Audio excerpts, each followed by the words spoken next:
The blood-red sunset cast long shadows across Yuba City, California, as Clara Thompson frantically searched through the crowd gathered outside the saloon. Her dress, once pristine white, was now stained with dust from the long journey, her copper hair falling loose from its pins. It was 1878, and in this unforgiving frontier town, a woman alone with fear in her eyes drew attention the kind she couldn't afford. "Please," she begged, grabbing the arm of a passing stranger. "My son's been taken. They said they'd kill him if I went to the sheriff." Her voice cracked, exhaustion and terror evident in every syllable. The man jerked his arm away without a word, quickening his pace down the boardwalk. Clara swallowed back tears, clutching the ransom note that had been slipped under her door just hours earlier. $3,000 by sundown tomorrow, or her 7-year-old son Elijah would be fed to the coyotes. The cruel words were scrawled in charcoal, the paper now damp with her tears. "Madam, you look like you're about to collapse." The voice came from behind her, deep and steady. She turned to find herself facing a tall figure silhouetted against the setting sun. As he stepped forward, she could make out weathered features beneath a wide-brimmed hat, a gun belt worn low on his hips. His eyes, sharp and alert, studied her with concern rather than the judgment or dismissal she'd received from others. "I'm Owen Caldwell," he said, tipping his hat slightly. "Couldn't help noticing you're in some kind of trouble." Clara hesitated, unsure whether to trust this stranger. But desperation won out over caution. "My son has been kidnapped," she whispered, glancing nervously around. "They've demanded money I don't have by tomorrow sundown." Owen's expression hardened. "Who took him?" "I don't know," she admitted. "My husband died last year. We had a small ranch outside town. There's been men interested in buying the land, but I refused to sell." She brushed away a tear with trembling fingers. "I think it might be them, but I can't be sure." Owen looked toward the darkening streets, his jaw set in determination. "Where was he taken from?" "Our home. I went to fetch water from the well when I came back." Her voice broke. "He was gone, only this note left behind." She held out the crumpled paper. Owen took it carefully, reading the crude message. "Do you have any money at all?" Clara shook her head. "We've been barely getting by. The drought's made it hard to keep the ranch going." "Where did they tell you to bring the money?" "Crow's Canyon, north of town, but I don't have it. I came here hoping." She gestured helplessly at the town around them. "I don't know what I was hoping." Owen returned the note, his eyes meeting hers with unexpected intensity. "My child's still there," she said, despair evident in every word. The cowboy's hand moved to rest on his revolver, a gesture of reassurance rather than threat. "Then we'll ride till he's safe in your arms," he answered, his voice leaving no room for doubt. Clara stared at him, hardly daring to hope. "Why would you help me? You don't even know me."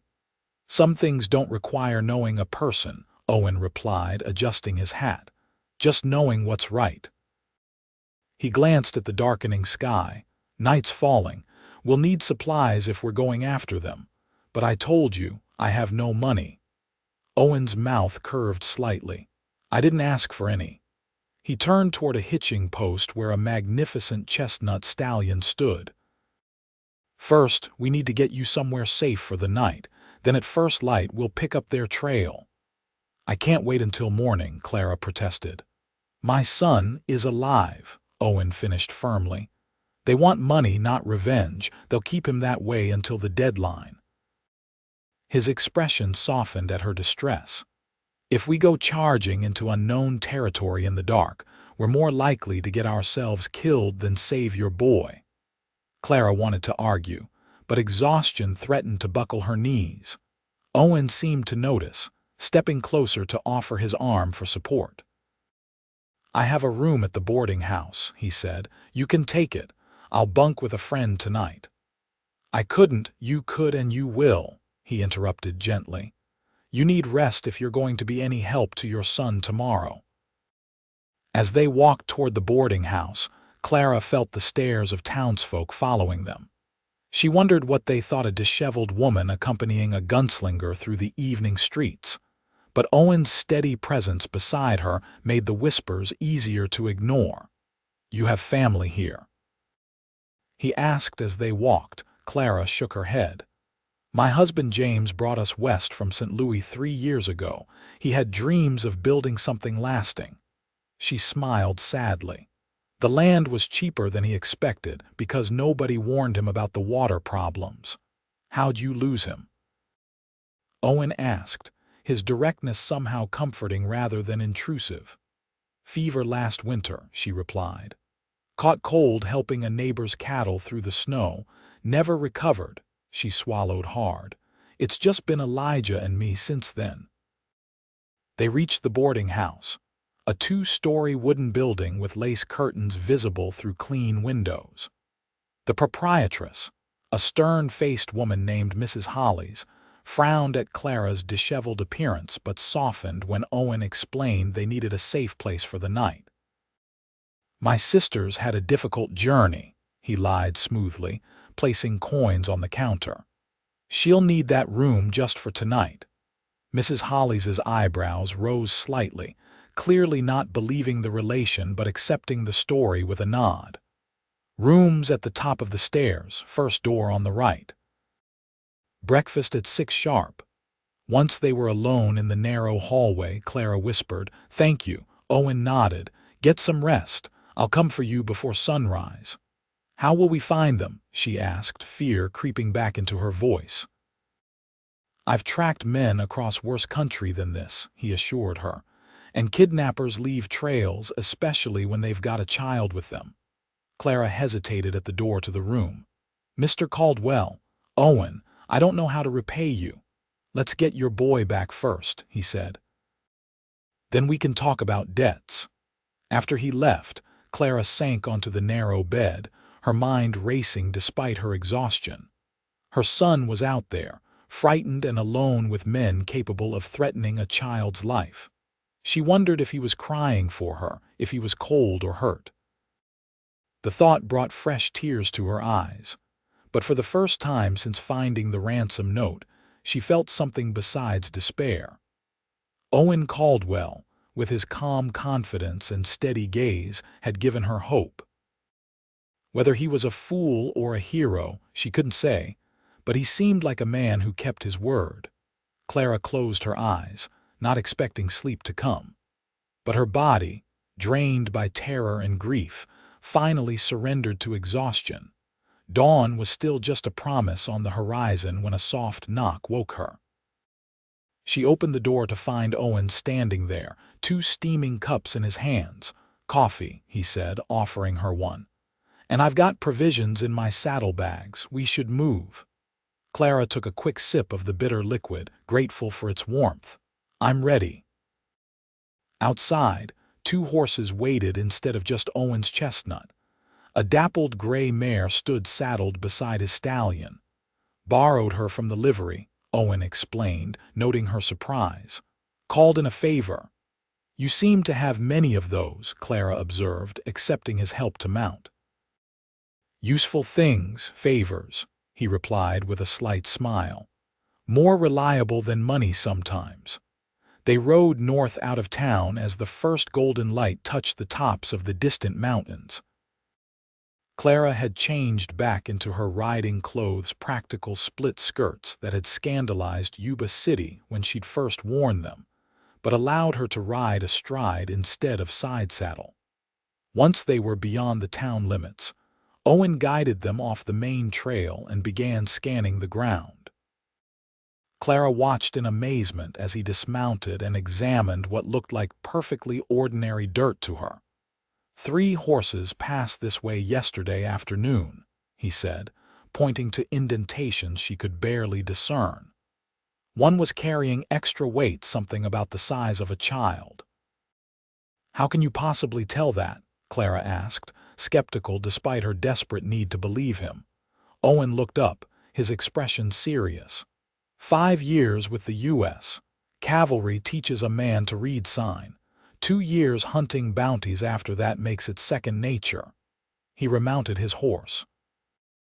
They're heading toward the foothills. They rode steadily through the morning, Owen frequently stopping to check the trail. Clara's anxiety grew with each passing hour, imagining what Elijah might be enduring. Her son was a quiet child, serious beyond his years since his father's death. The thought of his solemn face twisted with fear made her heart clench painfully. "Tell me about your boy," Owen said suddenly, breaking the silence as they navigated a rocky slope. Clara looked up, surprised by the request. "Elijah, he's 7, smart as a whip. Loves books his father taught him to read when he was just 4. A small smile touched her lips. "He collects interesting rocks, has boxes of them under his bed that I'm not allowed to move, even to clean." Owen nodded. "Sounds like a good kid." "The best," she whispered. "He tried so hard to be the man of the house after James died. Started doing chores without being asked. Even tried to fix the chicken coop roof." Her voice caught. "He fell and broke his arm, cried not from pain but because he couldn't help me anymore until it healed." "We'll find him," Owen promised, his voice gentle but determined. By midday, the trail had led them into increasingly rough country, the soil giving way to rock. Owen dismounted again, studying the ground intently. "They're getting careless," he muttered, pointing to a clear bootprint in a patch of soft earth. "This is fresh, maybe 3 hours old." Clara's heart leapt. "We're gaining on them." "They don't know they're being followed," Owen confirmed. "And they're headed exactly where they said they would be, Crow's Canyon." They continued upward, the terrain becoming steeper. Clara was grateful for the sturdy mare beneath her, sure-footed even on the rough path. Her thoughts turned to the ransom again, the impossibility of their situation. "Even if we catch up to them," she said, voicing her fears, "what then? I still don't have the money." Owen's expression darkened. "Men who kidnap children deserve only one kind of negotiation." His hand moved unconsciously to his gun. "But don't worry, I've handled worse odds." "Are you?" "Were you a lawman?" Clara asked, trying to reconcile his evident skill with violence and his willingness to help a stranger. A shadow crossed Owen's face. "No, just a man who's seen enough injustice to know when to step in." He urged his horse forward. "Come on. If we push hard, we might catch sight of them before sundown." As the afternoon wore on, Clara found herself studying Owen when he wasn't looking. There was something in his bearing that spoke of disciplined military training, as he'd mentioned, but also a wariness that suggested hard-won experience. His clothes were worn but clean, his weapons well-maintained. Not a drifter then, but not a man who'd settled either. "Why were you in Yuba City?" she asked when they stopped briefly to rest the horses. Owen took a drink from his canteen before answering. "Passing through. Was headed to Sacramento." "For what?" His eyes met hers, measuring how much to reveal. "Heard about work. Gold mining company looking for security." "Will they hold the job if you're delayed?" he shrugged. "Maybe, maybe not." His tone made it clear the subject was closed. They rode in silence for another hour before Owen suddenly raised his hand, signaling her to stop. He dismounted in one fluid motion and helped her down from her horse. "Leave them here," he whispered, tying both animals to a scrubby tree. "We go on foot from here." Clara followed him up a rocky incline, careful to step where he stepped. At the crest, he motioned for her to lie flat beside him. Below them stretched a small valley, and in its center stood a crude cabin, smoke rising from its chimney. "That's them," Owen said softly. 3 men, just like the tracks showed. Clara scanned the clearing desperately. "I don't see Elijah. He's inside. They wouldn't leave him where he could run or be spotted." Owen studied the cabin, his eyes narrowed. 2 horses in the corral, third must be inside that lean-to. He pointed to a ramshackle structure attached to the main cabin. "What do we do now?" Clara asked, her heart pounding. Owen watched the cabin for several more minutes before answering. "Wait until dark. They'll be expecting you tomorrow with money, not tonight with me." "We can't just sit here," Clara protested. "We can and we will," he replied firmly. "Unless you want to get your boy killed by charging in without a plan." His words, harsh but true, silenced her objections. They retreated to a position where they could watch the cabin while remaining hidden. As the sun began its descent toward the western horizon, Owen removed provisions from his saddlebag: jerky, hardtack, and a flask of water. "It's not much," he apologized, offering her a share. "It's more than I expected," she replied honestly, accepting the simple meal. Their fingers brushed in the exchange, and Clara was surprised by the small jolt that ran through her. She attributed it to nerves, focusing instead on the food. As they ate, Owen outlined his plan. "Once it's fully dark, I'll circle around to the back of the cabin. There's usually a rear exit to places like that. You'll stay here with this." He handed her a small Derringer pistol. Clara took it hesitantly. "I've never fired a gun." "It's simple enough. Point and pull the trigger, but hopefully you won't need to," he continued explaining. "I'll create a distraction that should draw them outside. When they come out, I'll deal with them." "What about Elijah?" Clara asked. "Once I've neutralized the threat, I'll signal you. 3 short whistles like this." He demonstrated a distinctive pattern. "Then you come down, not before." Clara nodded, trying to project a confidence she didn't feel.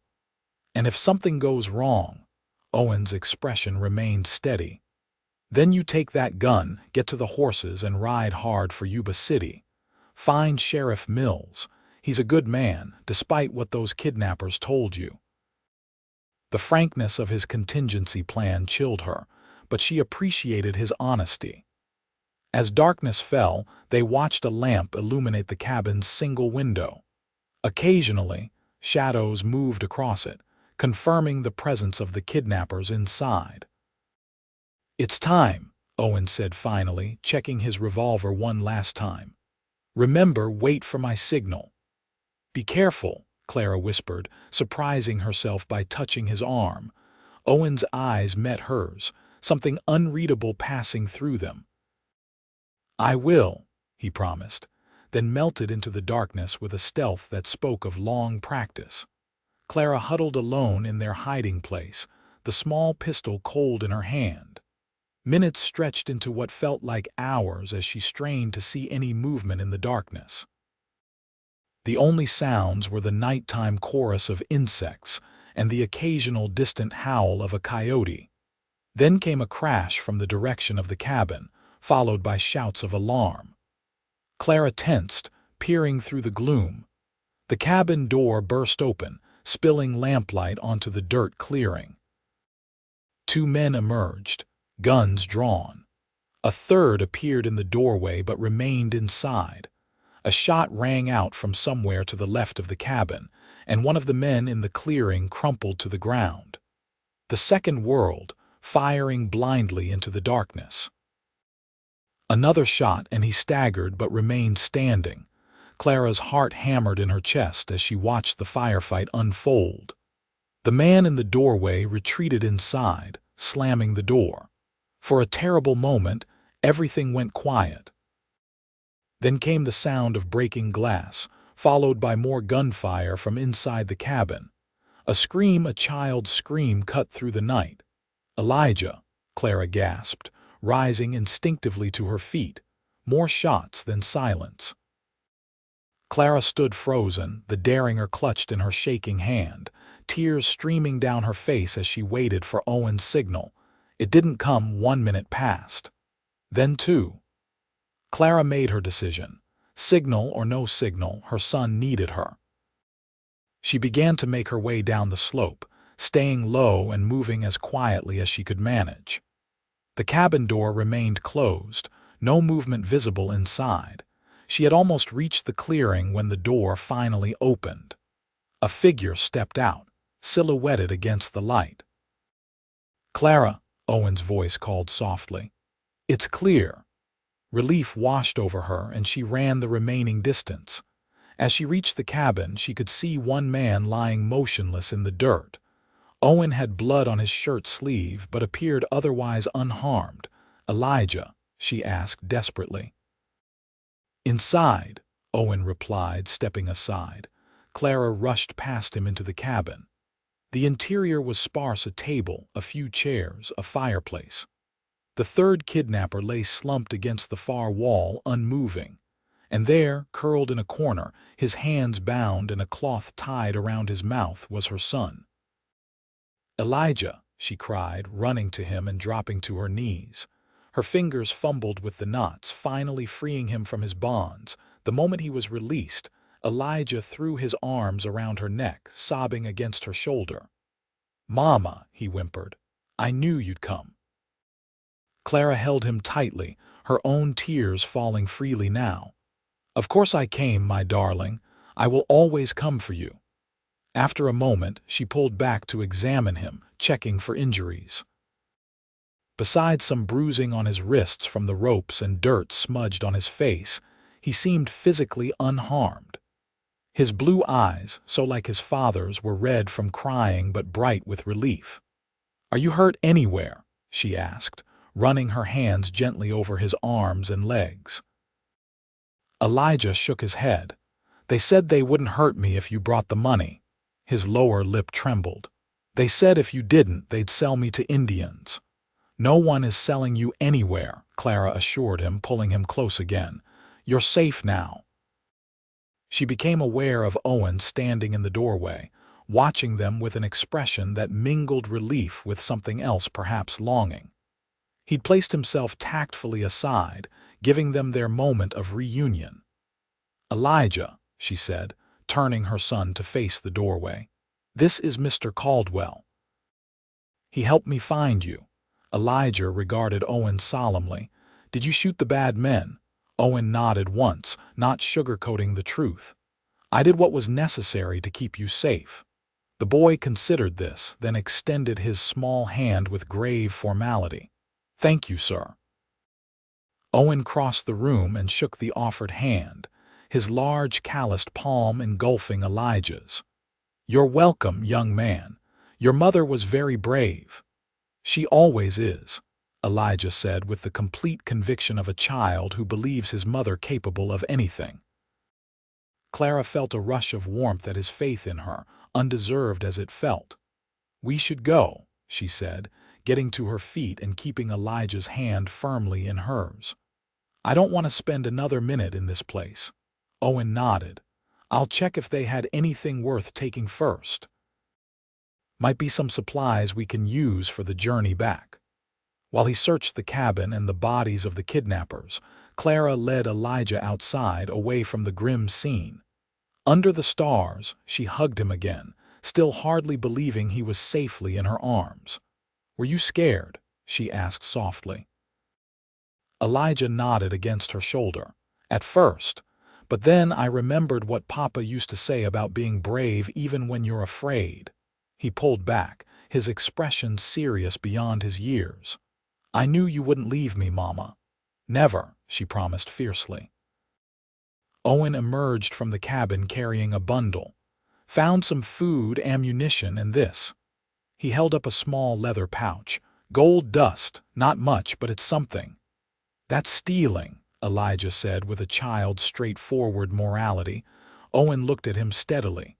"It is. But these men took something far more valuable when they took you from your mother. Sometimes justice requires balancing the scales." Clara was surprised by the explanation. Most men would have dismissed a child's objection, not engaged with it seriously. "Is that what you're doing?" "Balancing scales." Owen's eyes met hers. "Just trying to make things right when I can." They retrieved the horses and, with Elijah seated in front of Clara on the mare, began the journey back toward Yuba City. Though it was fully dark, Owen seemed confident of their path, guiding them unerringly down the treacherous slope. "We'll make camp once we reach the valley floor," he said. "Too dangerous to continue in the dark." Clara nodded, one arm securely around Elijah, who was already beginning to doze against her chest. The adrenaline of the rescue was wearing off, leaving her aware of her own exhaustion and the reality of their situation. They still had a day's ride ahead of them, and she had a ranch that was barely surviving. When they reached a suitable spot, a small clearing with a stream nearby, Owen efficiently set up a camp.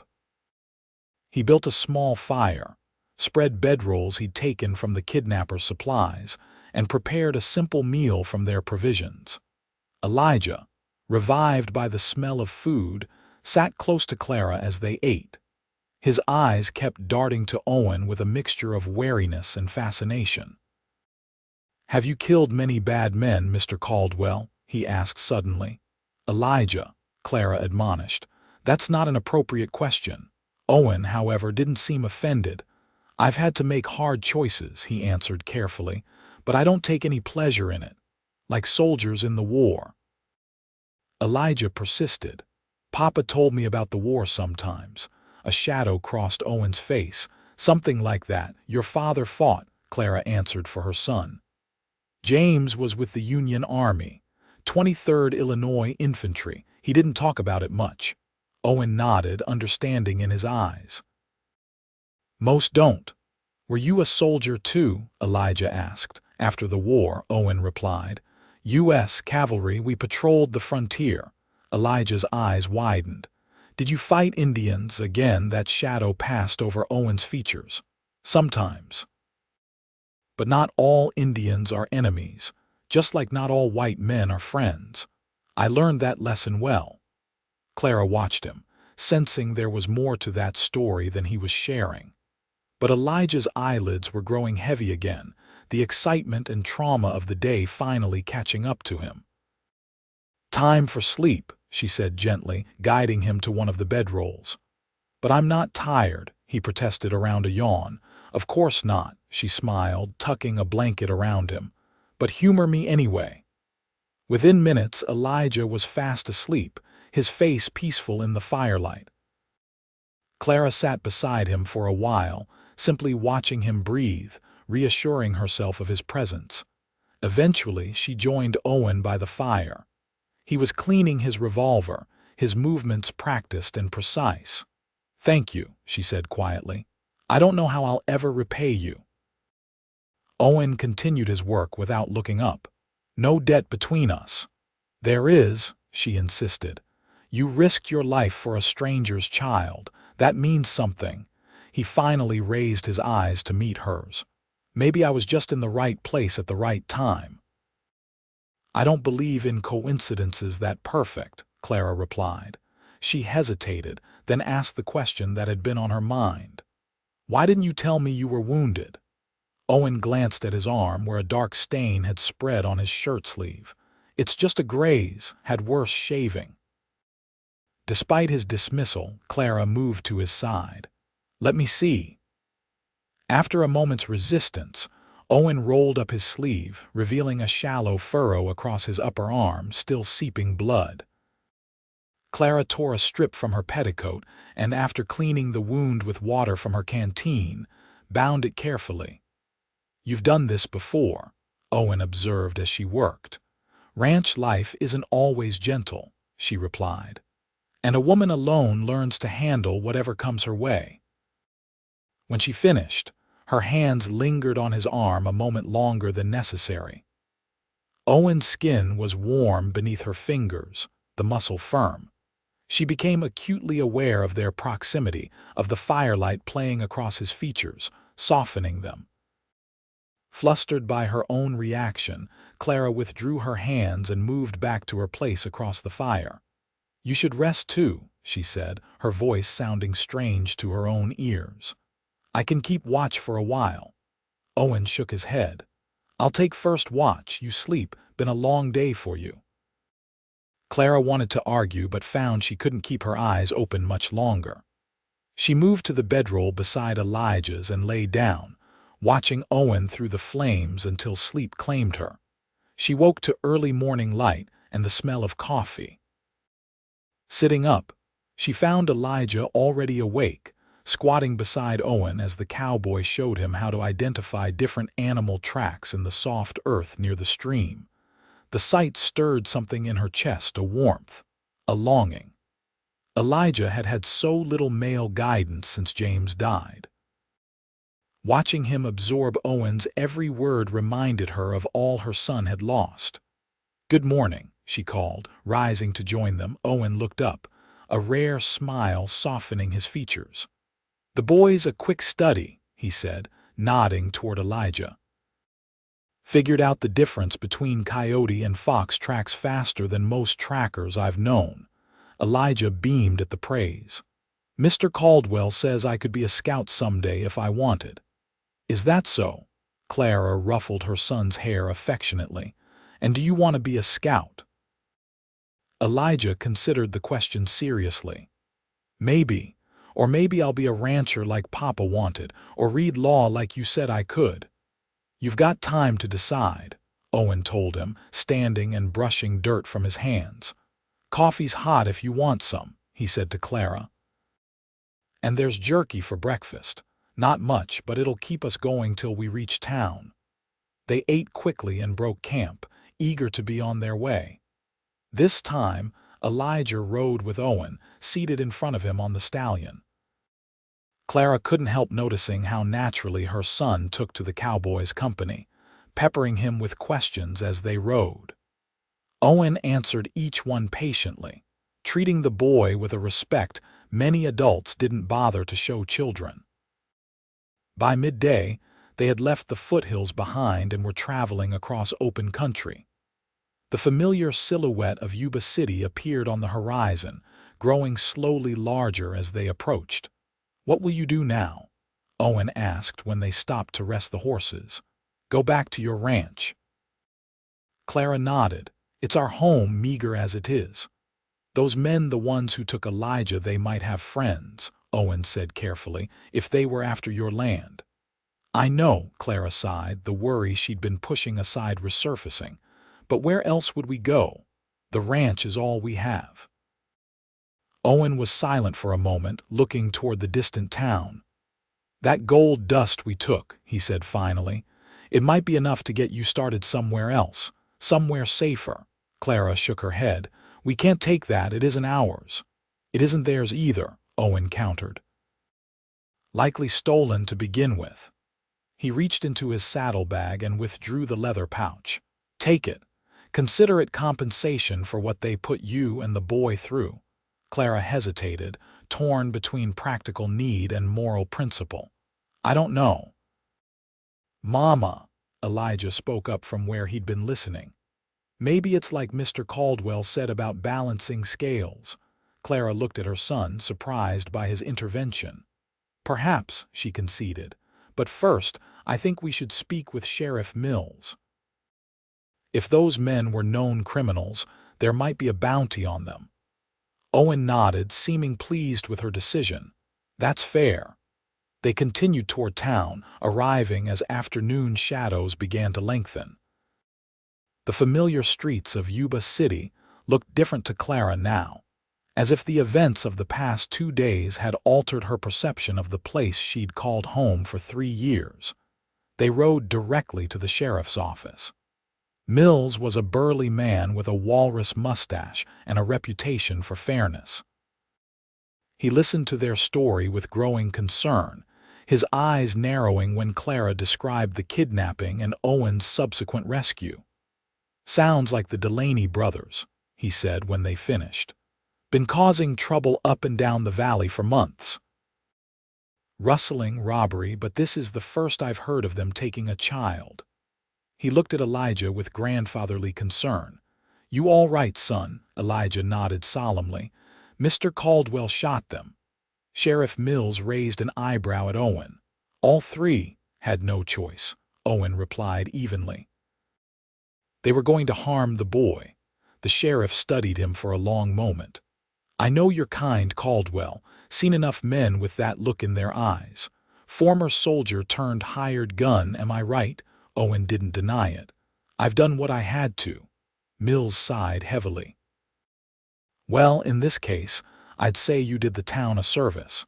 There was indeed a bounty on the Delaney's, $200 each. He opened a drawer and began counting out bills. That's $600, less the cost of bringing in the bodies for identification.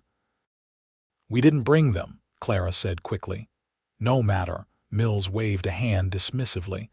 I'll send some men out to verify. You'll get your money either way. He pushed the stack of bills across the desk. Consider it an advance. Clara stared at the money more than she'd seen it once since James died. Thank you, Sheriff. Mills turned his attention to Owen. You passing through or planning to stay? Was passing through, Owen replied, his eyes briefly meeting Clara's. Now I'm not sure. The sheriff nodded as if this confirmed something. Well, if you're staying, I could use a deputy with your skills. Positions open if you're interested. Owen looked genuinely surprised by the offer.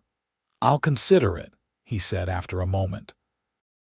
They left the sheriff's office with the bounty money and Owen's promise to return the next day with an answer about the deputy position. As they walked toward the livery to return the borrowed mare, Clara felt a growing uncertainty about what came next. Will you really stay? She asked as Owen settled his account with the stable owner. He turned to face her, his expression unreadable. Would that be welcome?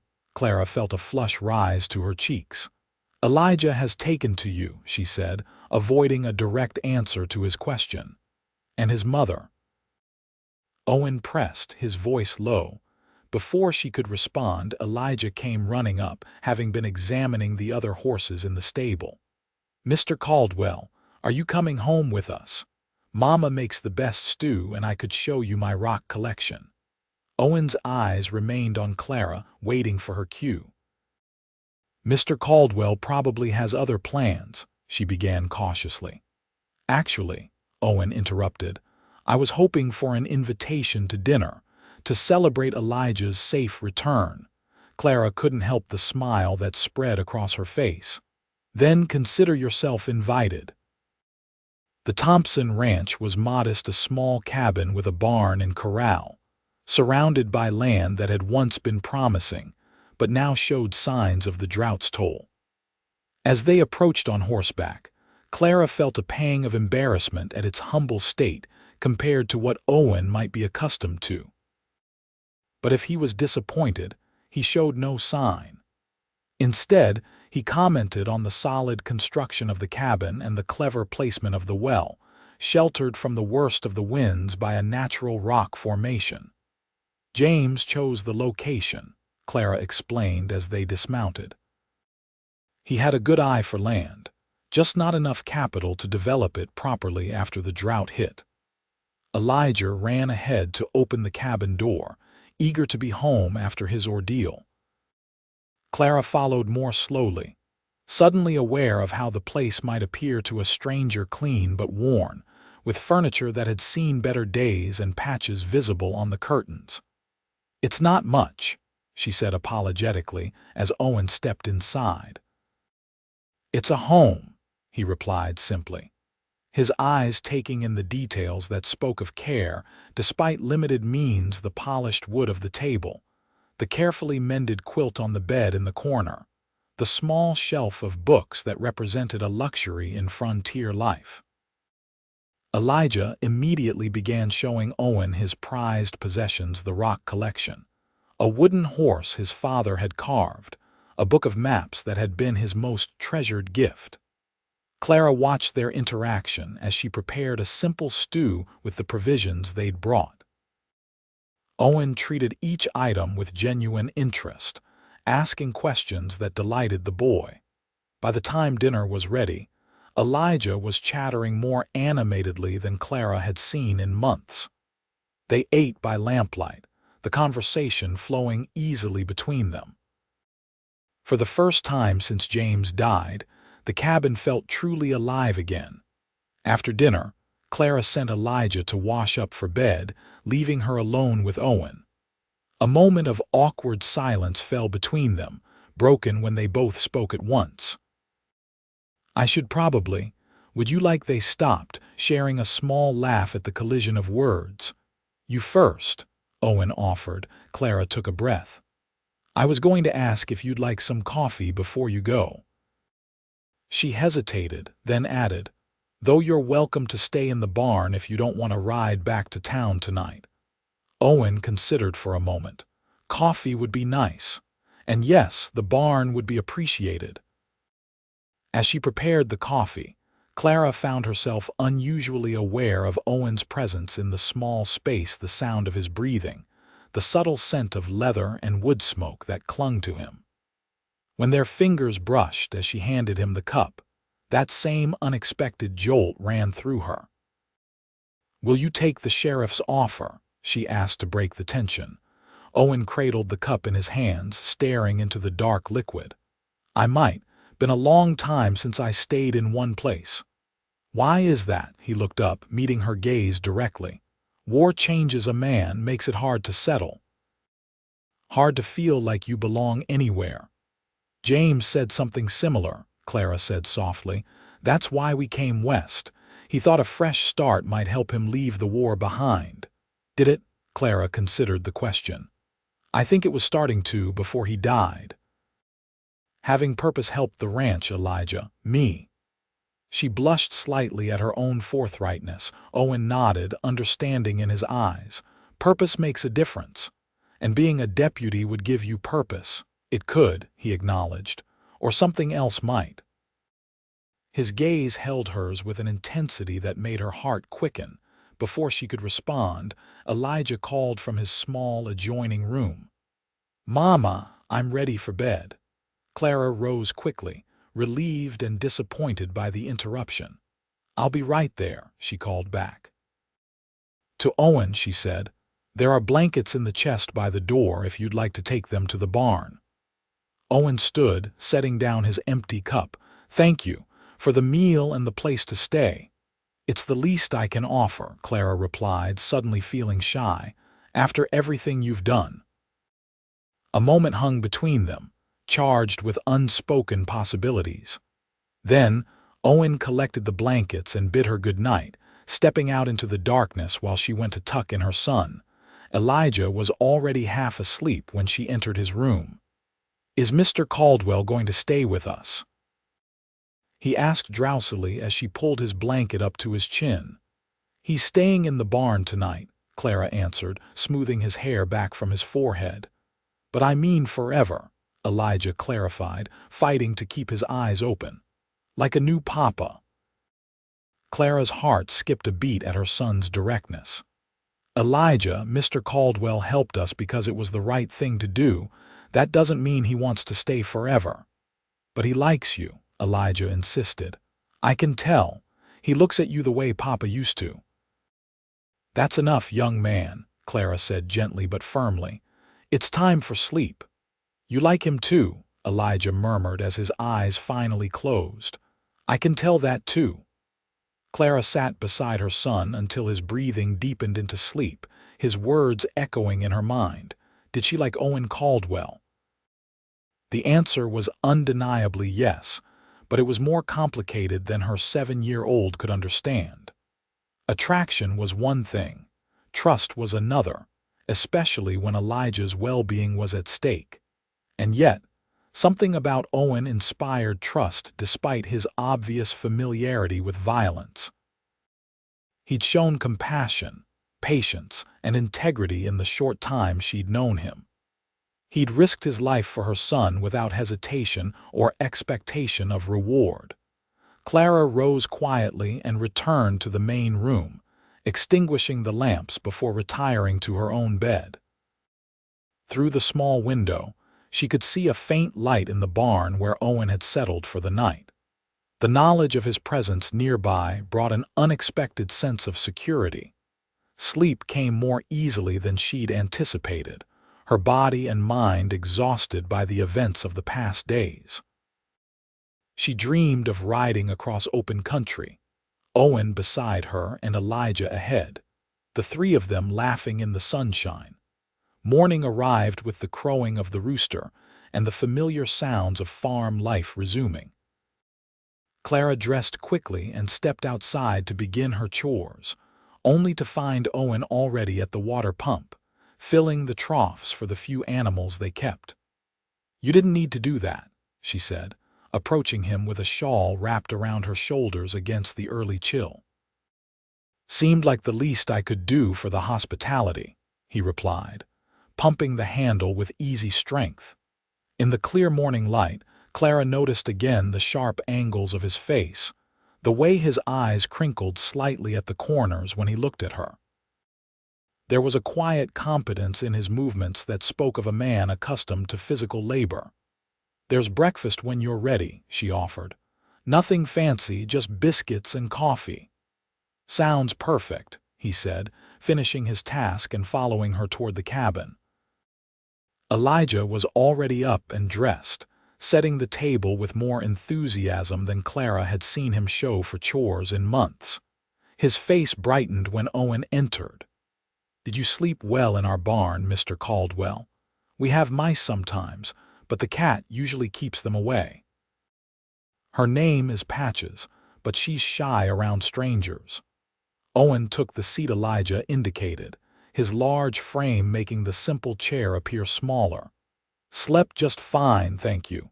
And I did meet Patches. She decided I was acceptable company around midnight." Breakfast passed with comfortable conversation. Elijah dominated the talk, eager to share his knowledge of the ranch and his plans for the day. Clara watched the interaction, marveling at how natural it felt to have Owen at their table, as if he belonged there. After the meal, Owen helped clear the dishes, then announced he needed to ride into town to speak with Sheriff Mills. "I'll be back this afternoon if that's all right," he said, looking to Clara for confirmation. "Of course," she replied, trying to sound casual despite the flutter in her stomach. "We'll be here." After Owen departed, Clara turned to the day's tasks with renewed energy. There was laundry to be done, eggs to collect, a garden patch to weed. Elijah worked alongside her, unusually cooperative as he helped with chores he normally avoided.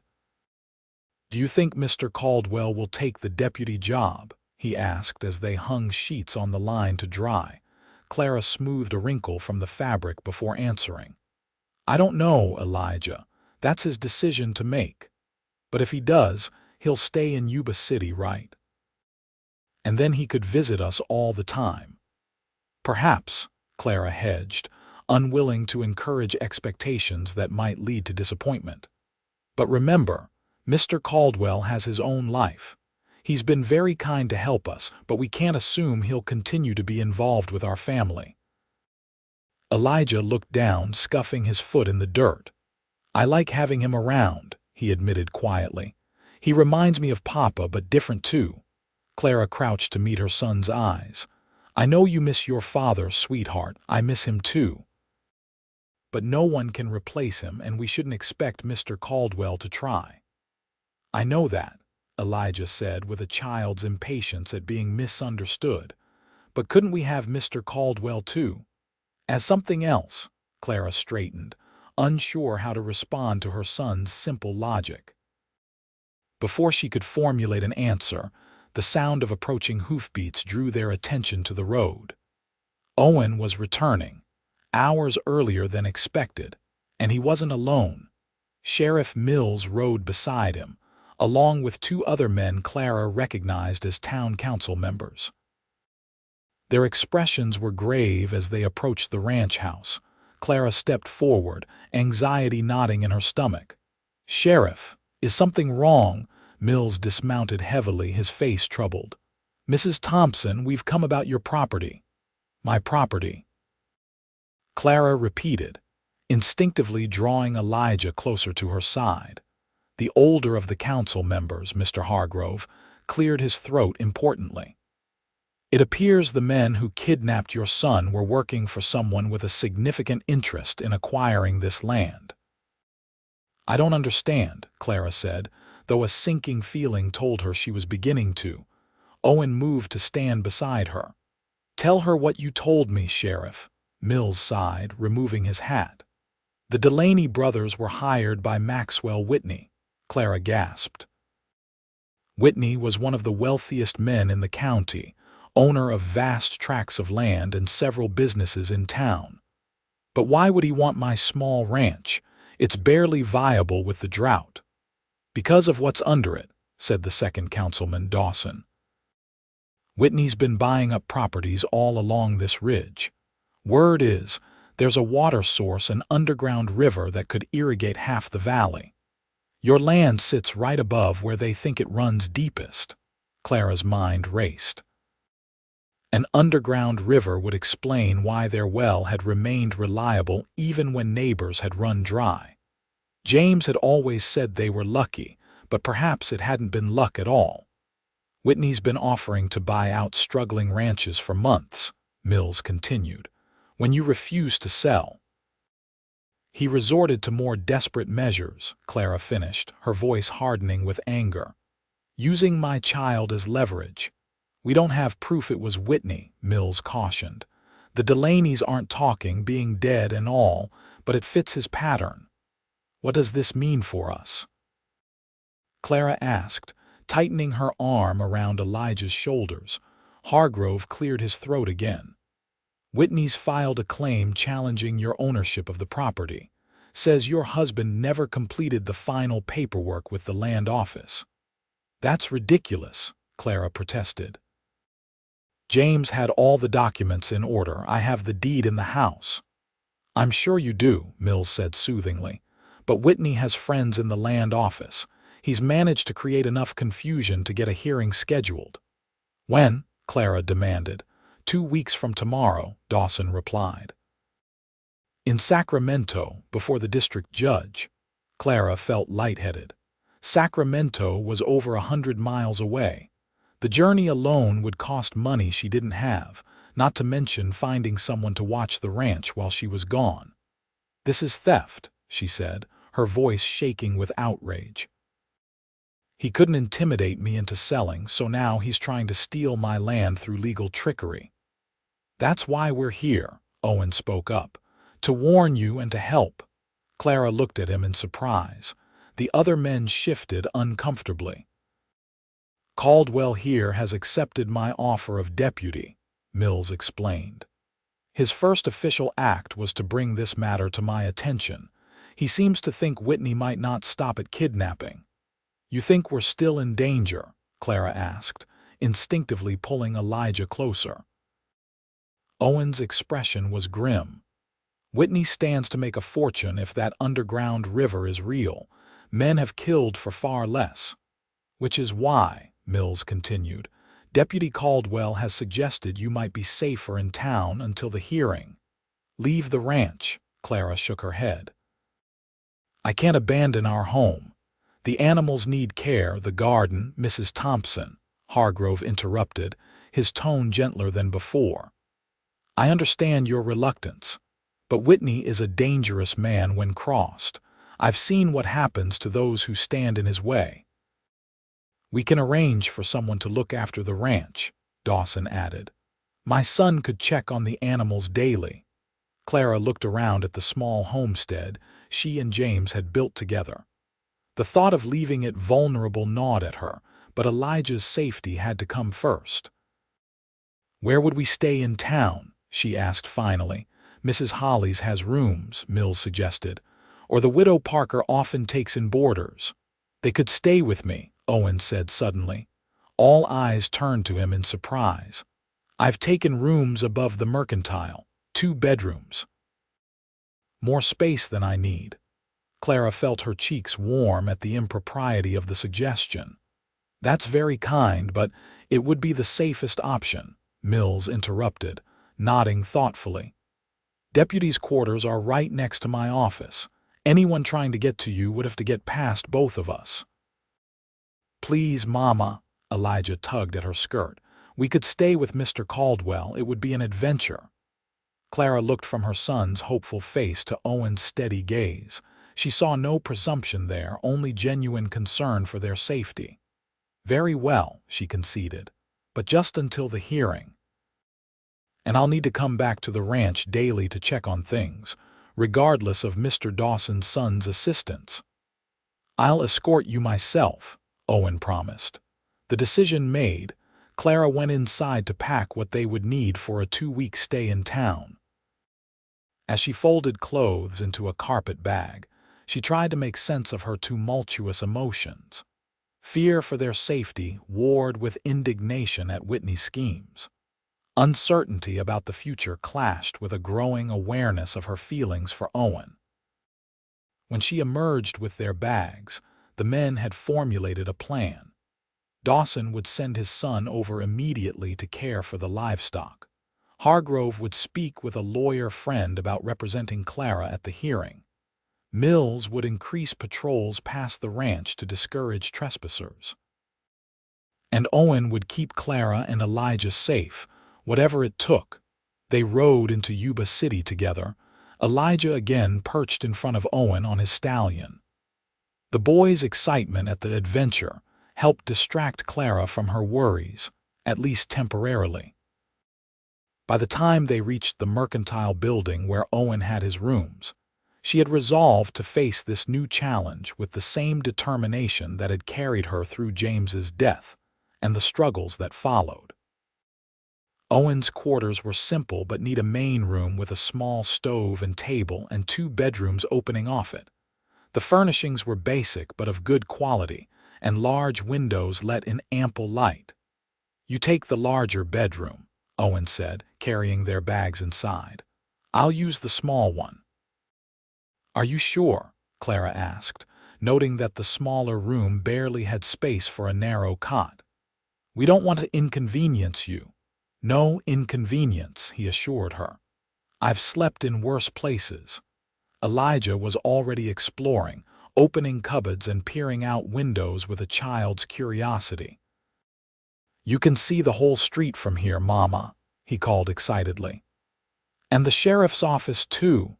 Clara joined him at the window, resting a hand on his shoulder as they looked down at Yuba City's Main Street. People moved about their business below, shopkeepers sweeping boardwalks, women with market baskets, cowboys lounging outside the saloon. "It's different seeing town from up here," she observed.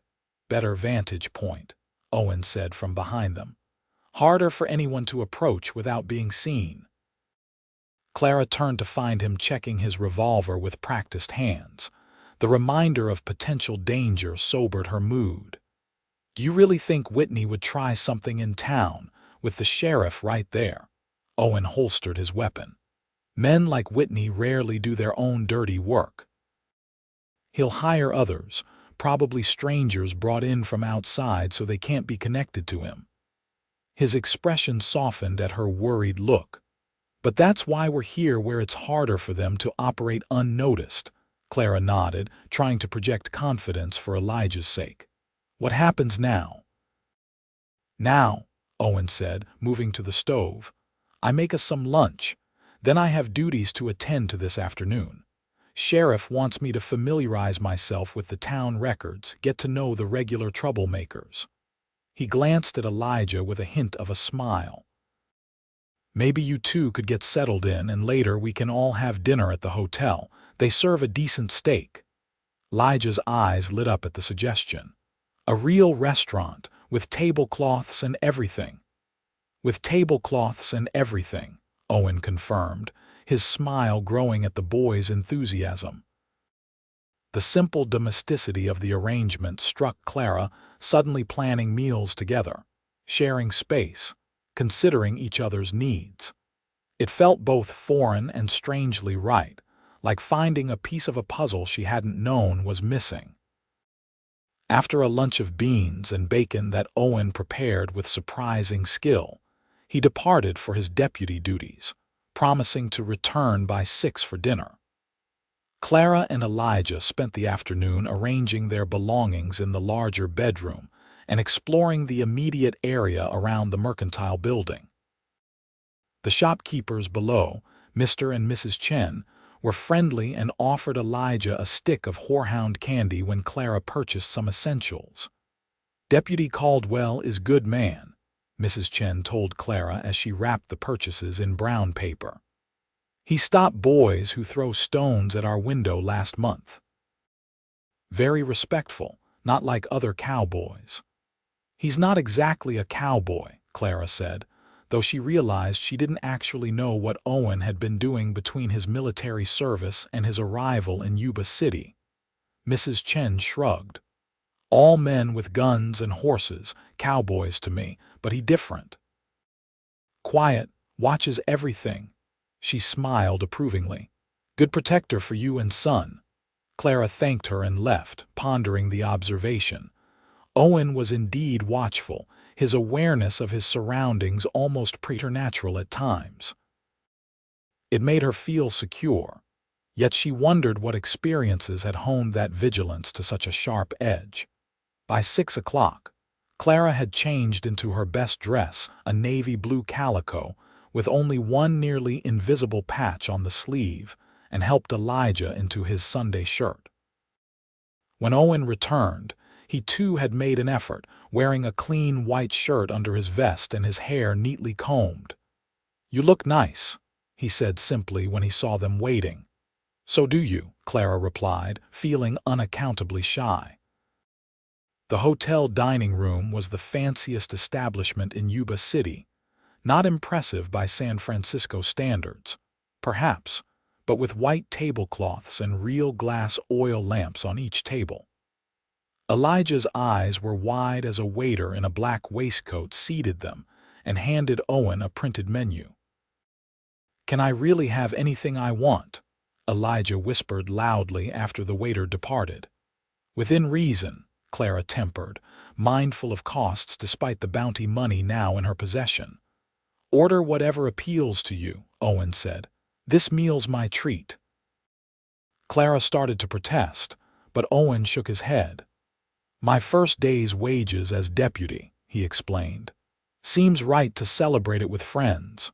The word friends hung in the air between them, somehow both accurate and insufficient. Clara accepted with a smile, touched by the gesture and the sentiment behind it. The meal was everything Elijah had hoped for: thick steaks, fluffy potatoes, fresh bread with real butter. He ate with the hearty appetite of a growing boy, peppering Owen with questions between bites about being a deputy and what kind of gun he carried. When dessert arrived, apple pie with a dollop of cream, Elijah finally ran out of steam, his eyelids drooping despite his excitement. By the time they left the hotel, Clara was half carrying him, his head heavy against her shoulder. "I can take him," Owen offered, and when Clara nodded gratefully, he lifted Elijah with ease, carrying him the short distance back to their temporary home above the Mercantile. Clara went ahead to turn down the bed, and Owen laid the sleeping boy gently upon it. Together, they removed his shoes and covered him with a blanket. The moment held an unexpected intimacy, the two of them standing over the sleeping child in the lamplight, like parents sharing a tender ritual. When they retreated to the main room, closing Elijah's door softly behind them, a charged silence fell between them. Clara busied herself with straightening items on the table, suddenly unsure how to navigate this new dynamic. "Thank you for dinner," she said finally. Elijah enjoyed it immensely. "I'm glad," Owen replied, removing his hat and hanging it on a peg by the door. "He's a good boy. You've raised him well." "James deserves much of the credit," Clara said, her fingers tracing the edge of the table. "He was a wonderful father for the time he had with Elijah." Owen nodded, leaning against the doorframe. "How long were you married?" 8 years, Clara replied. "We met in St. Louis. I was teaching at a small school and he came to fix a broken window." She smiled at the memory. "He kept finding reasons to come back: loose floorboards, a sticking door, a leaky roof. Finally, the headmistress told him if he wanted to court me, he should just ask properly instead of inventing repairs." Owen's mouth curved in appreciation of the story. "And he did." "That very day," Clara confirmed. We were married 3 months later. You must have loved him very much, Owen said softly. Clara nodded. I did. He was a good man, honest, hardworking, kind. The move west was hard on him. I think he felt he was failing us when the ranch struggled. She looked up to meet Owen's gaze. But he never gave up. That's the legacy he left, Elijah: perseverance, even when things seem impossible. A worthy inheritance, Owen agreed. A comfortable silence settled between them, less awkward than before. Through the window, the evening stars were becoming visible in the deepening blue of the sky. May I ask about your family? Clara ventured after a while. Owen straightened, moving to pour 2 cups of coffee from the pot still warming on the stove. Not much to tell, he said, handing her one of the cups. Parents died when I was young, raised mostly by an uncle who didn't much want the job, joined the army as soon as I could pass for 18. How old were you really? Clara asked, sensing there was more to the story. A fleeting smile crossed his face. 16. But I was tall for my age and they weren't looking too closely by then. War was hungry for bodies. You fought in the late years then, he nodded. Last year and a half saw enough. The brief statement held volumes of unspoken experience, and Clara didn't press for details. And after, she asked instead. Drifted for a while. Then the cavalry seemed like a good option. Regular meals, regular pay. Spent 5 years patrolling the frontier. His expression darkened slightly. Left when I couldn't stomach certain orders anymore. Clara understood what he wasn't saying.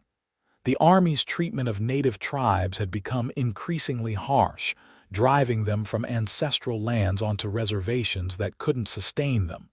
And since then, she prompted gently. Owen took a sip of his coffee before answering. Various jobs, some I'm proud of, others less so. Tracked men who needed finding, some for the law, some for bounties. Guarded shipments, protected homesteaders. He met her eyes directly. I've never robbed or murdered, but I've killed when I had to. His honesty was disarming. Clara appreciated that he didn't try to soften his past for her sake. Thank you for telling me, she said simply. You should know who's protecting you and your son, Owen replied. No surprises later. The implication of later, that there would be a future beyond their current arrangement, hung unaddressed between them. Clara found herself hoping it was true, even as caution counseled patience. They talked a while longer, moving to more neutral topics: the town, the upcoming hearing, strategies for proving her rightful ownership of the ranch. When Clara finally excused herself to bed, she felt more at ease with their situation than she had since leaving the ranch. The next 2 weeks fell into a pattern. Owen would leave early each morning for his deputy duties, returning midday to escort Clara and Elijah to the ranch to check on the animals and tend the garden. Afternoons were spent in town, where Clara met with Mr. Hargrove's lawyer friend to prepare for the hearing, and Elijah explored the mercantile with Mrs. Chen's indulgent permission. Evenings were Clara's favorite time. The 3 of them would share simple meals in Owen's quarters, talking and laughing with increasing ease. After Elijah went to bed, she and Owen would often sit by the window, watching the town settle for the night while sharing stories of their lives. She learned that Owen had a dry wit beneath his serious exterior. He learned that she had once dreamed of being a writer before practicality led her to teaching. They discovered shared values: a belief in justice, a love of nature, a respect for honesty that bridged their different experiences. Physical awareness of each other grew alongside their friendship. Clara became attuned to Owen's movements, the timbre of his voice, the rare but transformative quality of his smile. She caught him watching her sometimes with an intensity that made her pulse quicken. Yet he maintained a respectful distance, never presuming or pressuring. Elijah flourished under Owen's quiet attention. The cowboy taught him to whittle, to recognize bird calls, to play checkers. Clara watched their bond strengthen with a mixture of joy and trepidation, knowing how deeply her son would feel the loss if Owen eventually moved on. A week before the hearing, Clara returned from a meeting with the lawyer to find Owen teaching Elijah how to polish a saddle on the boarding house porch. The sight of them together, heads bent over their task in identical concentration, tightened something in her chest. That evening, after Elijah was asleep, she found the courage to broach the subject that had been growing in her mind. "Owen," she began, using his first name as had become natural over the days together, "may I ask you something personal?" He looked up from the book he'd been reading, one of hers, a volume of Emerson's essays. "Of course." Clara took a steadying breath. "After the hearing, regardless of the outcome, what are your plans?" Owen closed the book carefully, marking his place with a scrap of paper. "That depends," he said after a moment. "On what?" His eyes met hers, direct as always. "On whether there's a reason for me to stay." The implication was clear, and Clara's heart raced at his honesty. "Elijah has become very attached to you," she said, testing the waters. "And I to him," Owen acknowledged.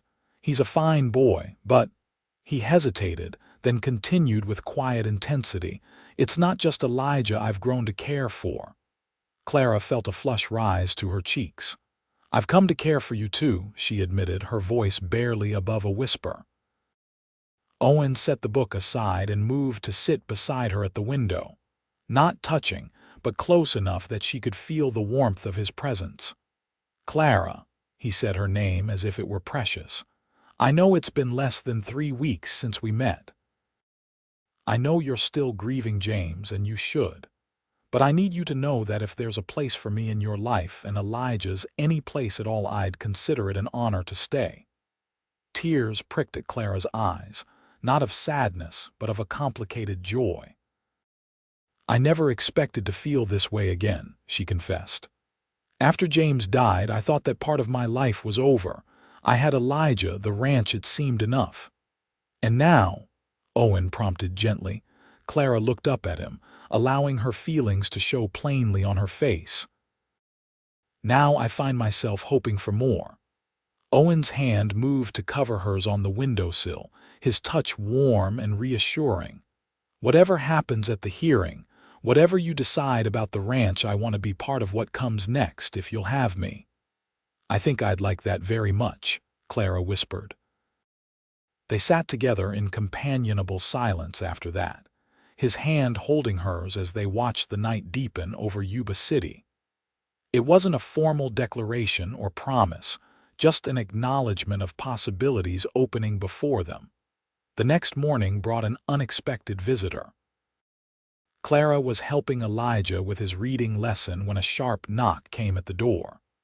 Owen, who had the day off from deputy duties, answered it with one hand resting on his holstered revolver, a precaution that had become habitual since they'd moved to town. "Mrs. Thompson." A well-dressed man in his 50s stood in the hallway, removing a stylish hat to reveal silver-streaked dark hair. "Maxwell Whitney. I was hoping we might have a word." Owen's posture stiffened, blocking the doorway more completely. "You've got nerve coming here, Whitney." The older man's expression remained pleasant, though his eyes hardened slightly. "I don't believe we've been introduced, Deputy." "Caldwell," Owen supplied, not moving aside, "and you're not welcome here. I merely wish to speak with Mrs. Thompson about a business proposition," Whitney insisted. "Surely she can make her own decisions about who she receives." Clara moved to the door, placing a reassuring hand on Owen's arm. "It's all right," she said quietly. "I'll hear what he has to say." To Elijah, she added, "Go to Mrs. Chen downstairs for a little while, sweetheart." Elijah looked uncertainly between the adults but obeyed, slipping past Whitney with a wary glance before clattering down the stairs. Only then did Clara step back, allowing Whitney to enter while Owen remained vigilant by the door, clearly unwilling to leave her alone with the visitor. Whitney took in the simple room with a sweeping glance before focusing on Clara. "Mrs. Thompson, I'll be direct. This unpleasantness about your property is unfortunate and unnecessary." "Unpleasantness?" Clara repeated incredulously. "You've challenged my legal ownership, forced me from my home, and put my family at risk, and you call it unpleasantness." Whitney had the grace to look slightly abashed. "I admit, matters have become more complicated than they should have. That's precisely why I've come to offer a solution beneficial to all parties." "I'm listening," Clara said coolly. Whitney reached into his jacket and withdrew a folded document. "I'm prepared to offer you $5,000 for your property, more than 5 times its assessed value. This is a cashier's draft, redeemable immediately at the bank." He placed it on the table between them. "You could start fresh anywhere you choose, provide a better life for your son." Clara stared at the document, the amount written on it far exceeding anything she had ever possessed. It was enough to buy a new home, perhaps even a small business that would provide steady income. The temptation was undeniable. "And if I refuse?" she asked, lifting her eyes to Whitney's face. His expression hardened almost imperceptibly. "The hearing proceeds as scheduled.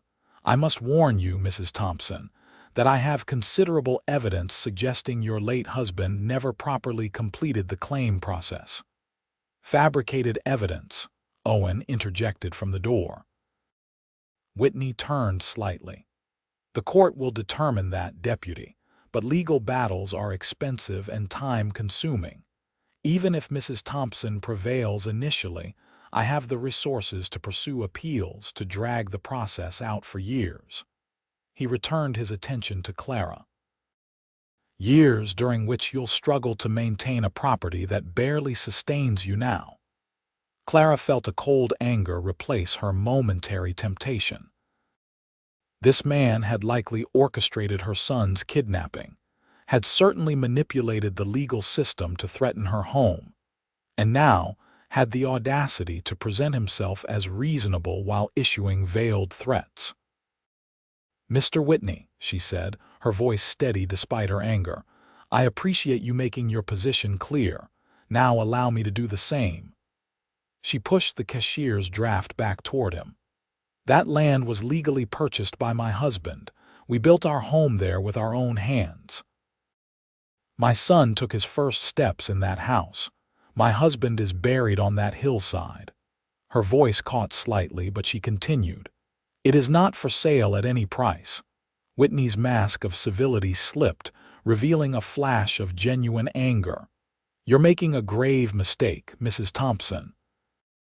That land will be mine one way or another." "Is that a threat?" Owen moved from the door, his hand again hovering near his weapon.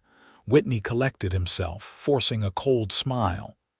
"Merely a prediction, Deputy. The wheels of progress cannot be stopped by sentimentality." He retrieved the cashier's draft and returned it to his pocket. "When you come to your senses, Mrs. Thompson, my offer stands for now." With a curt nod, he departed, his footsteps echoing down the stairwell. Once he was gone, Clara sank into a chair, suddenly drained. "He's right about one thing," she said quietly. "He has the resources to fight this for years. We don't." Owen moved to stand beside her, his presence reassuring. "We have the truth on our side, and sometimes that's enough." Clara looked up at him, drawing strength from his steadfast confidence. "Thank you for being here for this." "Always," he promised, the word encompassing far more than the immediate situation. The day of the hearing arrived with clear skies and unseasonable warmth. Clara, Owen, and Elijah took the early stage to Sacramento, joined by Mr. Hargrove and the lawyer, a sharp-eyed man named Peterson who specialized in land disputes. Sacramento bustled with activity, the state capital's streets crowded with carriages and pedestrians. The courthouse stood imposing in the center of town, its columns and broad steps designed to inspire respect for the law. "Remember," Peterson advised as they climbed those steps, "Judge Franklin is fair but formal. Answer only what he asks. Don't volunteer information unless I indicate you should." Clara nodded, smoothing her best dress nervously. She had entrusted Elijah to Owen's care during the proceedings, the boy promising solemnly to behave while they waited outside. The courtroom was already crowded when they entered. Whitney sat at the front with two attorneys in expensive suits, exuding confidence. He nodded slightly when he saw Clara, his expression unreadable. Judge Franklin, a thin man with spectacles and a full beard, called the court to order precisely at 10 o'clock. The proceedings began with Whitney's attorney presenting their case, a technical argument about missing signatures and improperly filed paperwork that allegedly invalidated the Thompsons' claim to the property. Peterson countered by presenting the original deed, land office receipts, and tax payment records spanning the 3 years the Thompsons had owned the ranch. He also called the land office clerk who had processed James's original claim, who testified that all required procedures had been followed correctly. "Your Honor," Peterson concluded, "this dispute is not about paperwork. It's about water rights. Mr. Whitney has systematically acquired properties along the ridge where an underground river is believed to flow. Mrs. Thompson's ranch is the last piece he needs to control the water supply for half the county." Whitney's attorney objected vehemently, but the point had been made. Judge Franklin's expression grew thoughtful as he reviewed the documents before him. "Mrs. Thompson," he said finally, "please approach the bench." Clara rose on unsteady legs and walked forward, conscious of every eye in the courtroom upon her. "How long have you lived on this property?" The judge asked. 3 years, Your Honor," she replied. "Since my husband and I purchased it in 1875, and you have continuously occupied and improved the land during that time." "Yes, Your Honor. We built the house, the barn, fenced the property, planted crops.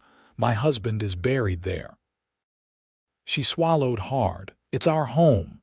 The judge nodded, his expression softening slightly. "Thank you, Mrs. Thompson. You may be seated."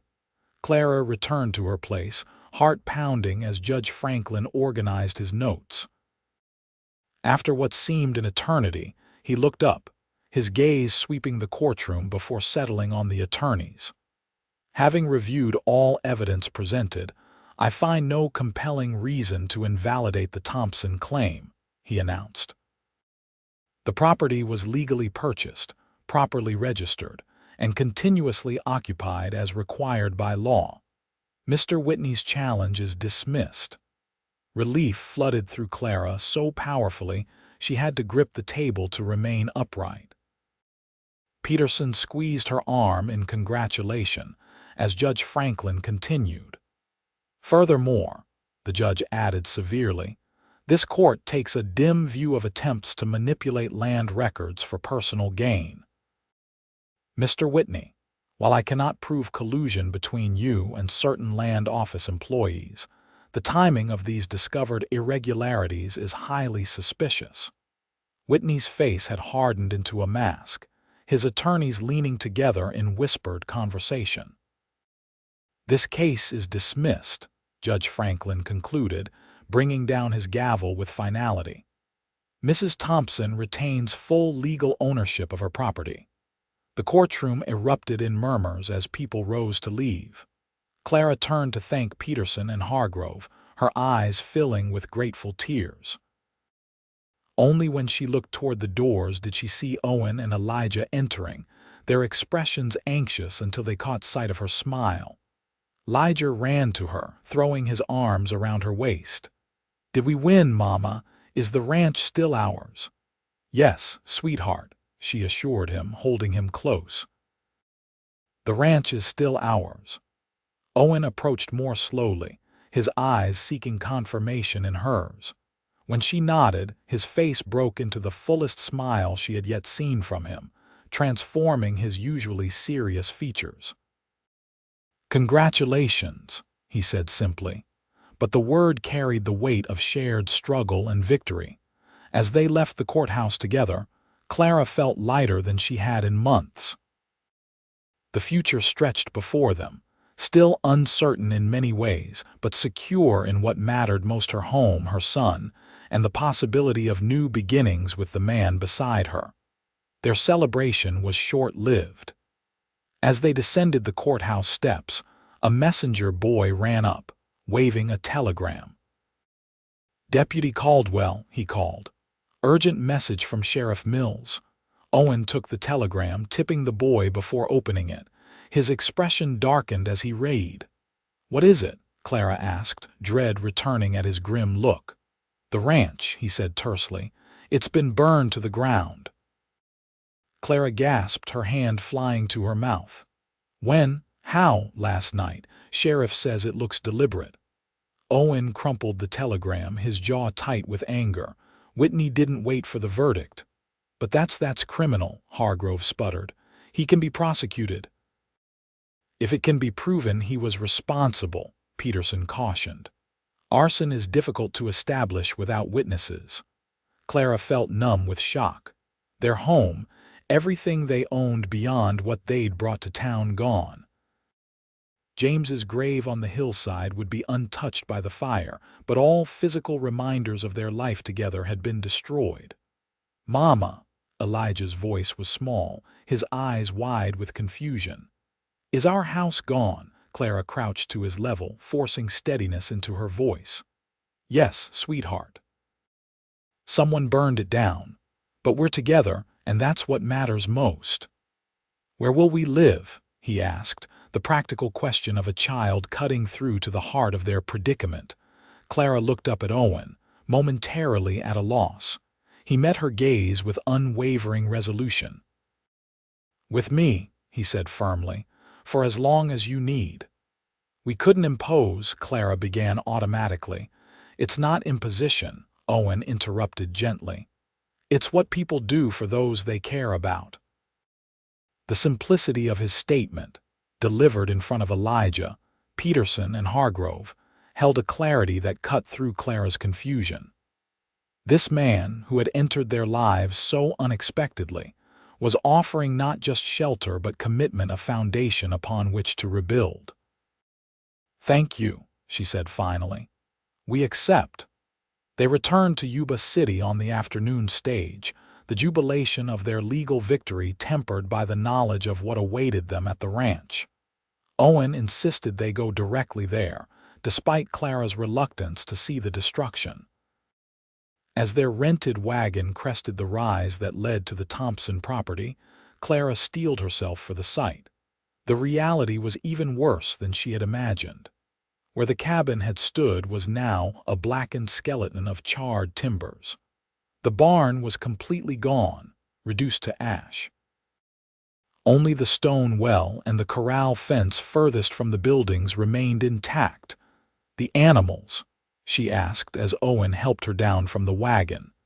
"Sheriff's telegram said Dawson's boy managed to free them before the fire spread," he replied. "They're being kept at neighboring ranches for now." Clara walked slowly toward the ruins of her home, Elijah's hand tight in hers. The smell of smoke still hung in the air, acrid and accusatory. "Who would do this, Mama?" Elijah asked, his voice trembling as he surveyed the destruction. Before Clara could formulate an answer, the sound of approaching horses drew their attention. Sheriff Mills and two deputies rode up, dismounting with grim expressions. "Mrs. Thompson," Mills greeted her, removing his hat respectfully. "I'm deeply sorry about your home. We're investigating, but so far no witnesses have come forward." "It was Whitney," Owen stated flatly. "We all know it." Mills nodded reluctantly. "Likely so, but knowing and proving are different matters." Whitney was seen in his club in Sacramento all evening, playing cards with prominent citizens. perfect alibi. He wouldn't dirty his hands personally, Owen agreed. He'd hire it done. We're looking for strangers who might have been in the area, Mills assured them, but without witnesses. He spread his hands helplessly. Clara surveyed the ruins of her home one more time, then straightened her shoulders. What's done is done, she said with quiet dignity. We won the hearing. The land is still ours. We can rebuild. That's the spirit, Mrs. Thompson, Mills approved. And speaking of rebuilding, word's already spread through town about what happened. Folks are organizing a barn raising for you next Saturday. Said if Whitney thinks he can drive good people out through intimidation, he needs to learn what community means. Clara was deeply touched by the unexpected support. She had always felt somewhat apart from the town, especially after James died, focusing on survival rather than social connections. The knowledge that her neighbors stood with her against Whitney's bullying brought tears to her eyes. Thank you, Sheriff. Please thank everyone for their kindness. Mills nodded, then turned to Owen. Need you back on duty tomorrow, Deputy. Town's buzzing with talk about Whitney and I want a steady presence visible. I'll be there, Owen confirmed, after I get Clara and Elijah settled. As the sheriff and his men departed, Clara stood amid the ruins of her former life, feeling strangely calm. The worst had happened, her home destroyed, her possessions lost, yet she found herself facing the future with unexpected clarity. What do we do now, Mama? Elijah asked, picking up a partially burned book from the debris, its pages charred beyond recognition. Clara looked from her son to Owen, who stood a respectful distance away, giving them space to process their loss. In that moment, she made a decision that had been forming since the day he rode into their lives. Now, she said, her voice gaining strength, we start again, together. She crossed to where Owen waited and, with Elijah watching curiously, took both his hands in hers. I don't need more time to know what I want, she told him quietly. What happened here, it's shown me how quickly everything can change, how fragile security is. Owen's hands tightened around hers. Clara, let me finish, she insisted gently. When James died, I thought I'd never find love again. I was prepared to live the rest of my life focused solely on Elijah and the ranch. But then you came and everything changed. She took a deep breath. I love you, Owen Caldwell. I love your strength, your integrity, your gentleness with my son.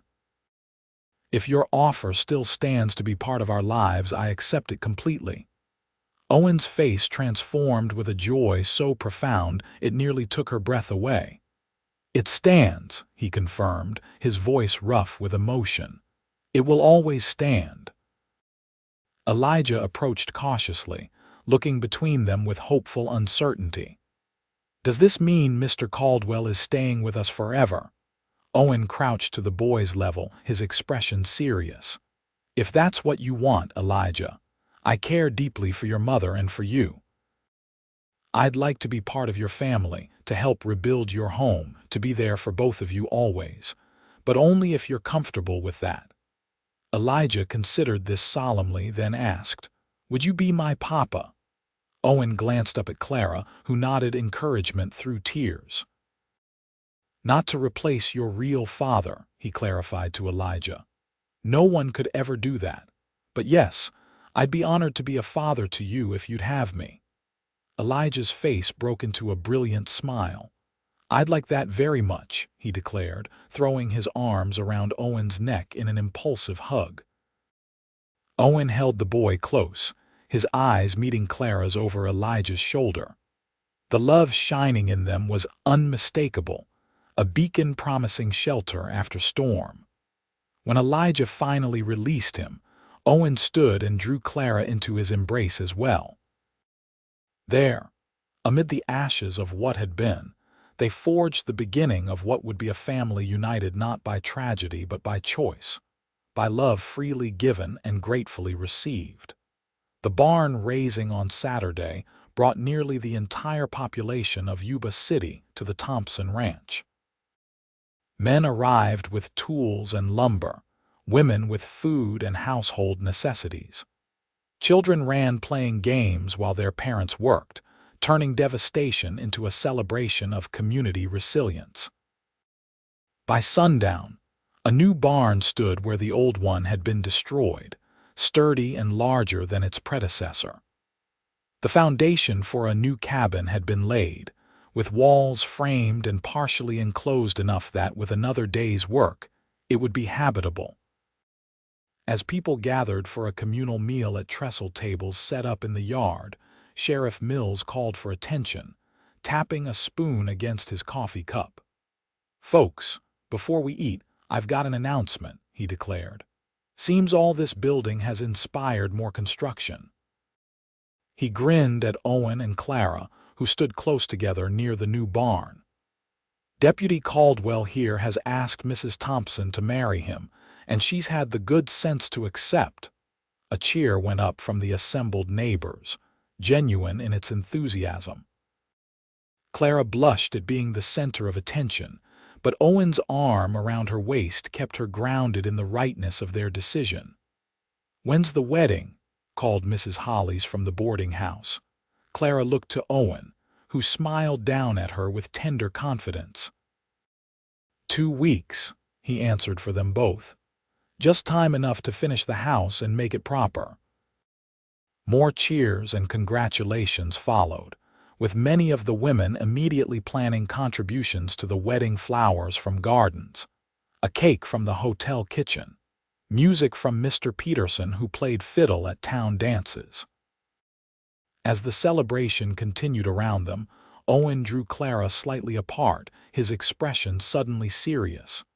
"There's something I need to tell you," he said quietly. "Something I should have mentioned before now."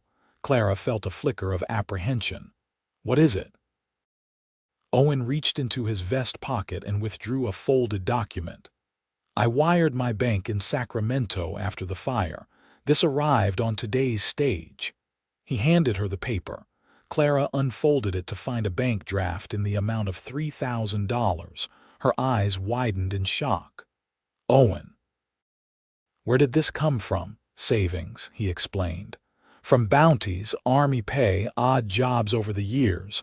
I never had reason to spend much, living mostly on the move." He gestured to the partially built cabin. "I want to contribute to our home, to make it something we build together, not just a replacement for what was lost."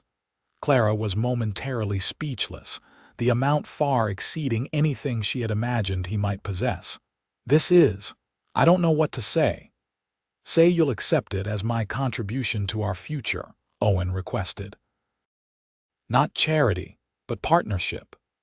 Clara looked from the bank draft to the man before her, seeing in his eyes the same fear of rejection that had haunted her when she declared her feelings amid the ruins of her home. "Of course I accept," she assured him, folding the paper and returning it to his hand. "Everything I have is yours now, too. That's what marriage means, sharing burdens and blessings alike." Owen's relief was visible, his shoulders relaxing as he drew her closer. "I've never had a real home," he admitted. "Never belonged anywhere or to anyone, until now." Clara reached up to touch his face, her palm against the stubble of his cheek. "You belong with us, Owen Caldwell. You always will." He bent to kiss her then, a tender promise sealed beneath the vast California sky, witnessed by stars just beginning to appear in the twilight. 2 weeks later, Clara stood before the small church in Yuba City, her hand trembling slightly in Owen's strong grasp as the minister pronounced them husband and wife. Elijah watched from the front pew, beaming with approval as his mother and the man who had rescued them both pledged their lives to one another. The cabin on the ranch was complete, not an exact replica of what had been lost, but something new and in many ways better. Larger windows let in more light, a covered porch provided space for summer evenings, and a separate bedroom for Elijah gave the growing boy the privacy he would soon need. Whitney had left town shortly after the fire, his influence diminished by rumors of his involvement in the arson, though nothing was ever proven. The underground river that had made the Thompson ranch so valuable remained their secret advantage, ensuring that their crops would thrive even in dry years. As Clara and Owen walked down the church aisle as husband and wife, Elijah hurrying to join them at the door, Clara felt a sense of completion she had not expected to find again in this life. The path that had led them here was marked by loss and struggle, but had culminated in a joy more profound for having been hard-won. Outside the church, their neighbors and friends showered them with rice and good wishes. Owen lifted Elijah onto his shoulders, the boy laughing with delight as they made their way to the waiting wagon that would take them home. Home not just a place, but a state of being. The three of them together, facing whatever came next as a family. As they drove away from town toward the ranch, Clara leaned against Owen's shoulder, watching the landscape unfold before them. The setting sun painted the hills in gold and amber, a fitting backdrop for the beginning of their life together. Happy? Owen asked softly, his free arm around her while the other handled the reins. Clara looked up at him, then at Elijah, who dozed against his other side, exhausted from the excitement of the day. Completely, she answered truthfully. The road stretched ahead, leading to the home they had built and the future they would create together, a future born from the moment she had said, "My child's still there," and he had answered, "Then we'll ride till he's safe in your arms." That promise, made and kept, had been the beginning of everything. 5 years later, Clara sat on the porch of their expanded ranch house, watching Owen teach their daughter to ride her first pony. Little Mary, not quite 4, clutched the saddle horn with determined concentration, while her father led the gentle mare in a slow circle. Elijah, now 12 and nearly as tall as Clara, leaned against the porch rail beside her, his voice deepening as he approached adolescence. "She's braver than I was at that age," he observed with brotherly pride. "She takes after her father," Clara replied, smiling as Owen lifted Mary from the saddle with exaggerated praise for her riding skills. The little girl's laughter carried across the yard, a sound that never failed to warm Clara's heart. The ranch had prospered beyond their expectations. With Owen's savings and Clara's determination, they had expanded their herd, planted orchards, and even begun experimenting with new crops suited to the reliable water supply from their underground river. Owen had eventually resigned as deputy to focus on the ranch full-time, though he maintained close ties with Sheriff Mills and often assisted when special skills were needed. His reputation for fairness and integrity had spread throughout the county, bringing offers of various civic positions which he politely but firmly declined. "The only titles I need," he would say, "are husband, father, and rancher. Those keep me busy enough." As Owen approached the porch with Mary perched on his shoulders, Clara felt the familiar rush of love that had only deepened with each passing year. The lines at the corners of his eyes had multiplied, and occasional silver threads now appeared in his dark hair, but he remained as steady and true as the day he had promised to help find her son. "Mama, did you see me riding?" Mary called excitedly, her copper curls so like Clara's own bouncing as Owen swung her down. "I saw, darling," Clara assured her. "You were very brave." "Papa says I'm a natural," Mary declared proudly, "just like Elijah." Elijah straightened at the compliment, trying to appear casual, though Clara could see he was pleased. The bond between her son and his stepfather had grown into something special, a relationship built on mutual respect and genuine affection. "Dinner's almost ready," Clara announced. "Elijah, would you help Mary wash up?" As the children went inside, Owen took Clara's hand, drawing her to her feet and into his embrace. "Have I told you today how much I love you?" he murmured against her hair. "Only twice," she teased, lifting her face to his. "You're falling behind schedule." He laughed softly, the sound still rare enough to be treasured. "Then let me remedy that immediately. I love you, Clara Caldwell, more than I ever thought possible." "And I love you," she replied, rising on tiptoe to kiss him briefly. "Always." They stood together on the porch as the sun began its descent toward the western horizon, painting the ranch in golden light. Their home. Their life. Built from determination and hope, strengthened by love. From inside came the sounds of their children's voices, Elijah patiently helping Mary with her washing up. The future stood there in those young lives, Elijah with his father's integrity and his mother's compassion. Mary with her father's quiet strength and her mother's resilience. "We've come a long way," Owen observed, his arm around Clara's waist as they turned to go inside. Clara nodded, thinking back to that desperate day in Yuba City when she had searched frantically for someone, anyone, who might help her find her kidnapped son. How impossibly fortunate that the stranger who stopped had been this man, with his unwavering moral compass and capacity for love. "My child's still there," she had said in her desperation. "Then we'll ride till he's safe in your arms," he had answered without hesitation. And in keeping that promise, they had found their way home to each other, a journey neither had expected, but both now treasured beyond measure. Hand in hand, they went inside to join their children, closing the door on the fading day and opening it to the evening's peaceful togetherness, the greatest treasure of all.